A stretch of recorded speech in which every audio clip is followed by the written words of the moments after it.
Hey, welcome back to the Breacher's Room. In part 1, we discussed less lethal tools in the game Ready or Not.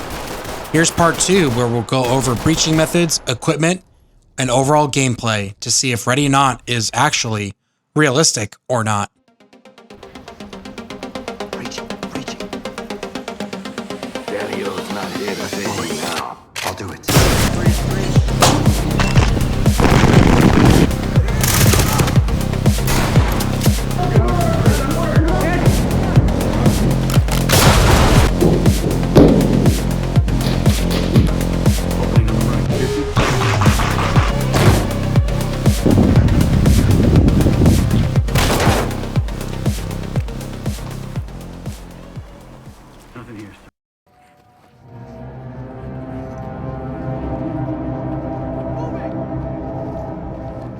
There are 3 primary forms of breaching in Ready or Not, which are manual, ballistic, and explosive.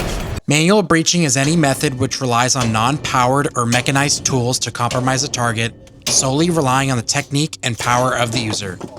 In-game, players are able to manually breach doors using their foot or a ram. In-game, you're able to kick or ram any door, regardless of it being inward or outward opening. In real life, both of these methods are only effective on inward opening doors. We can determine which way a door opens based on seeing the hinges or not. Hinges facing us means the door opens to us. In regards to kicking doors open in game, the character animation has them striking the center of the door. In real life, we would target closer to the lock block because if we were to kick the center of an interior hall core door, our foot would go through the door, further delaying entry and increasing our exposure to gunfire. It is interesting to note, in-game, if you kick a locked door multiple times, you'll break your legs. I believe this reduces movement speed, and there is a generalized concern about possible injury when it comes to kick breaching doors, but we generally do these on interior doors that are wooden frame, so being locked wouldn't make a difference if it's just a standard lock set on the door. Looking at the ram in game, it's modeled off the Blackhawk monoshock. The monoshock is 30 inches long, weighs 35 pounds, and is a non-sparking ram due to the rubber overmolding. The handles are also rubber coated to help with grip. The downside to this ram in real life is the handles flex, which result in less force applied to a door. This was our go-to ram prior to my time being on the team, but we have since replaced them with steel constructed ones, like those offered by FET breaching. I believe in game a player's move speed is reduced due to the weight of the ram, but otherwise there's no other negative or downsides. It's a good tool because it requires no batteries and usually never breaks. What's interesting to note is the game models different types of door construction. In game, I can see and identify commercial and residential wood doors and metal skin doors. When using the ram on wood doors, the door will break apart where you strike it. We would certainly see this as a possibility on hollow core wood doors, but usually not on solid wood doors. Still an interesting observation from the developers. Overall, I think the developers captured the spirit of manual breaching well. I wish there were Halligan tools or other types of pry bars in game to open outward opening doors. It would add some variety to the gameplay and would require players to determine what direction the doors open.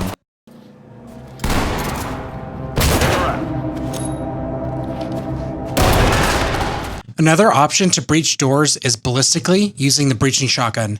Taking one of your tactical equipment slots, the breaching shotgun allows you to breach multiple doors until you run out of rounds. The breaching shotgun works on outward and inward opening doors and can be used to attack the lock set or the hinges. There are a handful of different types of 12 gauge breaching rounds, but the most common ones are compressed copper in various grain weights. During the early release of Ready or Not, you could ballistically breach doors from practically any distance. That was fixed during later versions of the game, and now you have to be at realistic distances. A door will be defeated by a single round, which isn't always realistic. Even if you shoot one hinge, it only takes one round. In real life, it's going to take multiple rounds to defeat multiple hinges. The game doesn't model putting your breaching muzzle against the target and getting a proper 45 and 45 to avoid collateral injuries, but that's understandable. I can only assume it would be difficult to model. What I do like about equipping AI teammates with the breaching shotgun is they will kick the door after, creating a clear line of sight for your teammates. Like any of the manual methods, you have to make sure there's no booby trap on the other side of the door, otherwise you're cooked. We're good. Let's blow it. Blowing it. Ready or Not has one explosive charge which can be categorized as a blasting charge. In-game, it's called the C2 charge and appears to be made of C2 block explosive with a wirelessly activated blasting cap. The charge is placed right above the lock set in-game. You and your team are able to stand right next to the door as the charge is initiated without any negative side effects or damage. This charge construction is unrealistic as there is a minimum safe distance we stand away from explosive charges in real life. When high explosive detonates, it creates overpressure. This overpressure is measured in PSI and has the ability to cause injury generally after 5 PSI. The C2 explosive charge in-game is overkill. It appears to be made of C2 block, which isn't as common compared to C4 block. A standard block size is 1¼ pounds.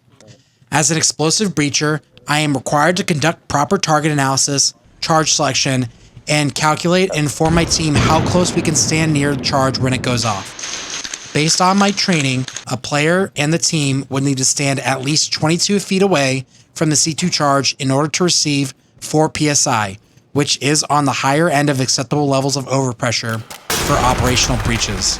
What's interesting to see is how the C2 charge behaves on different doors. On metal skin doors, the doors are blown off the hinges and sent flying across rooms, while on wooden doors, they are blown apart. In real life, we have charges built for specific targets, and we would ideally like the door to swing open or come off the frame and fall over, not across rooms. We have data through training and operational breaches that show us what works in terms of net explosive weight and what it does to its targets, like knowing if hazardous debris is going to be created. I wish Team AI would not stack near doors in-game, as the C2 charge is hazardous in real life. I have seen suspects get killed from the C2 charge, which is certainly possible when you use way too much explosives. This has happened before in real life, but in a more intentional way, back in 2016 when Dallas PD used an explosive charge delivered by an EOD robot to neutralize an armed barricaded subject who shot and killed 5 Dallas officers. In general, we design and use explosives to create entry points.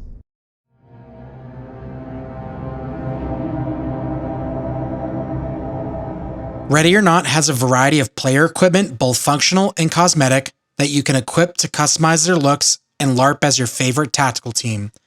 These clothing options are all based on real uniforms that teams wear, and each team picks their uniform clothes based on their needs, ideology, and command approval. Being on a full-time US-based SWAT team, we have 4 main uniforms. The first is a simple t-shirt with our unit logo and an approved Ranger green pant, such as the 511 Apex or Strike pants. We typically wear this combo when not on a mission, usually in the office. Our mission uniform consists of a combat-style top like Cry G3s, 511 VXI or TDU tops, Velocity System Rugby or 511 Rugby mesh tops, all in Ranger green. Our mission pants include Cry G3s, 511 VXI, Apex, or Strike pants, also in Ranger green. We do carry a set of multicam uniforms for rural operations when hard cover isn't as prevalent. Otherwise, we mostly wear Ranger green in order to differentiate ourselves from our patrol counterparts, as a SWAT team's presence on situations is considered an escalation of force. The variety of uniforms in this game is a realistic option. Our third uniform is a training uniform that usually consists of an approved pant and a long sleeve shirt that can cover us from the sun. Our last option are plain clothes, which are only worn during certain operations where stealth is the goal. We never wear plain clothes on full operations as we want to be identifiable as law enforcement as we possibly can. After all, we are American and not like those Dutch dudes in skinny jeans. There are a variety of plate carriers and helmet options in Ready or Not, from basic plate carriers to fully equipped entry vests with neck, groin, and bicep armor. Helmets in-game range from ballistic options to bump helmets. The helmets in-game during one point in time or another have been used by real tactical teams. A game dev has confirmed that the helmet choices are cosmetic and do not detract from any ballistic protection. This is good news for in-game because in real life, we will certainly choose to wear ballistic protection 95% of the time when responding to incidents involving armed subjects. We currently use the OpsCore SF helmet and attach our ear pro and accessories to it. If you guys want a separate video on my helmet setup, then say so in the comment section below. Overall, there are so many helmet options and setups in the game, it's perfect for your LARPing needs. There's a lot of body armor options in game, which encompass different manufacturers of real-life armor carriers. Players can choose modern plate carriers, heavy entry vests, and old-school Blackhawk vests. Players can even choose what type of plates go into the vests from just Kevlar soft armor, ceramic, or steel plates. Equipping steel plates will reduce your acceleration and movement speed in game, and this would be realistic to a degree in real life. Steel plates are generally heavier than ceramic options. We only use ceramic plates for the weight savings and also not having to worry about spall from rounds breaking apart and compromising the spall coating. Our team has both a plate carrier and what we call a heavy entry vest. Each has their pros and cons, and I can do a video on my body armor at a later date if you guys want. Overall, I think Ready or Not did a realistic job with the variety of armor options and balancing how much protection they offer, even though AI suspects are crack shots. Another tool in Ready or Not is the Ballistic Shield, and it does exactly what the description says it does: stop gunfire. In-game, it appears to be based off of a dead stop or a Protect Shield, which is an older design compared to modern offerings. It has a viewport which allows players to see from behind the shield, and the viewport even becomes obscured when hit by gunfire. Players move slower with the Ballistic Shield, which is a realistic representation of shields, as older rifle-rated ones weigh up to 40 pounds. One thing that's not realistic in-game is the players unable to use their pistol sight when carrying the shield. We can either use the sight through the viewport or off the side. Due to this, players are going to be more reliant on a laser or the center of their pistol light as an aiming device and be restricted to room distance engagements. I have a full video on my channel discussing when we would use shields and why you should only use rifle-rated ones, so go check it out. I think the game does shields great as it's a tool to make entry into a room where there's known, armed, and highly trained subjects. Briefly talking about the door camera in-game, it's a super useful tool that allows players to gain intel on what's on the other side of a door. You're able to check for booby traps and armed subjects.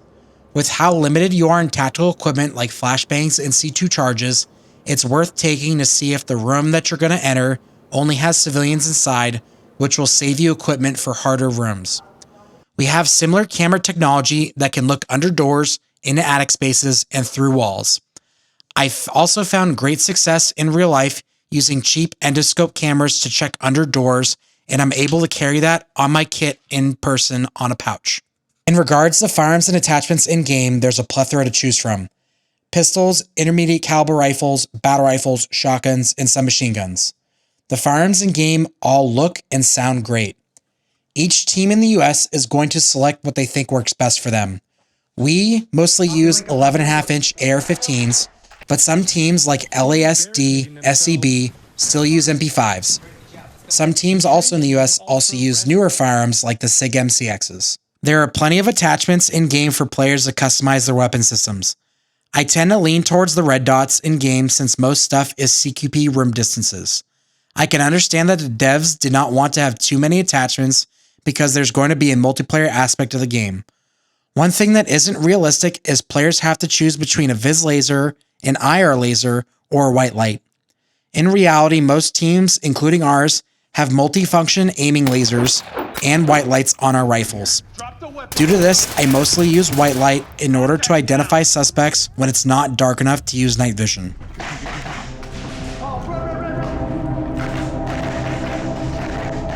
Let me make the disclaimer that I have no experience in game development or what it takes to make stuff happen, and the game is still in development, so stuff is subject to change. Regarding your teammate AI, they sometimes aren't the best at CQB movement.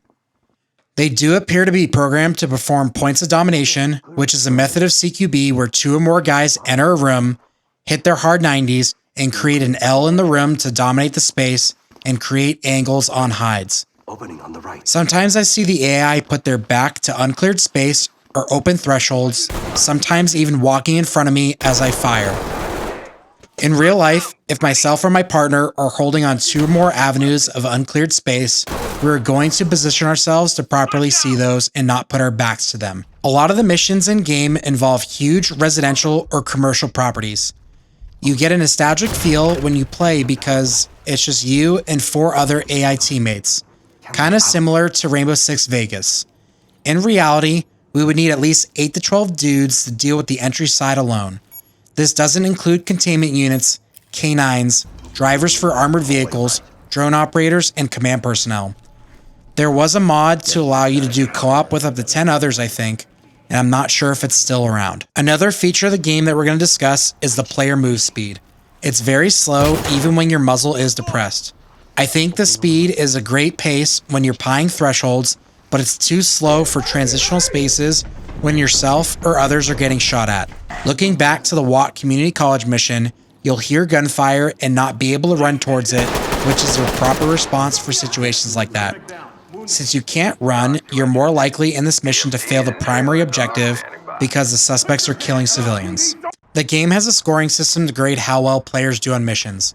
You get points for completing primary objectives, securing evidence, taking suspects into custody alive, and saving innocents. You'll lose points for unauthorized use of force, friendly fire, death of a teammate, death of a civilian. I like that in order to get a better score, you can challenge yourself by using less lethal only. Granted, this isn't realistic, as we aren't always able to use less lethal force in real life due to constraints such as time, distance, opportunity, and means. I don't think I should be penalized for using lethal force on armed, non-compliant subjects. You almost have to wait for them to be aiming at you before you shoot, so you get penalized for going through your decision-making process by shooting them before they can shoot you. Granted, if you have a dedicated less lethal operator, they can be there to assist you, but sometimes you end up by yourself, and I'm not going to switch to a less lethal option on an armed subject. Granted, some missions do have a more relaxed use of force, and if you listen to the mission briefing, you'll get an idea on that. Speaking more about the mission briefs in game, they're pretty interesting, and sometimes they have important info. Mission briefs in real life are super important in order to have an overall understanding of a situation and to create a common operating picture. On pre-planned missions, we get case briefs from case agents, providing a background as to what's going on with their investigation and what they're looking for from SWAT. We then deliver a tactical brief going over our individual assignments and the overall concept of the mission. This helps us coordinate resources. The game uses the station as a hub for players to customize their gear, use guns at the range, move through the shoot house, and receive missions. You get the impression that you're at work every time a mission comes up and you ride in an armored vehicle from the office to the mission. This isn't necessarily realistic, as we may respond to spontaneous events from wherever we are. That's why we are assigned take-home vehicles that contain our tools and equipment. Also, with Ready or Not being loosely based on the LA area, I wouldn't know how teams would get any placed in the valley based on the volume of traffic that LA has. One of the last things we'll discuss about the gameplay is everyone's favorite tasks, which are securing evidence, suspects, and civilians. This directly ties back into the game's map design and the size. With yourself and 4 AI teammates, it can become a difficult and time-consuming task of methodically blocking off maps to restrict civilian and suspect AI NPCs. You risk exposure to windows or already open doors. In real life, we contain target locations by positioning units on the perimeter.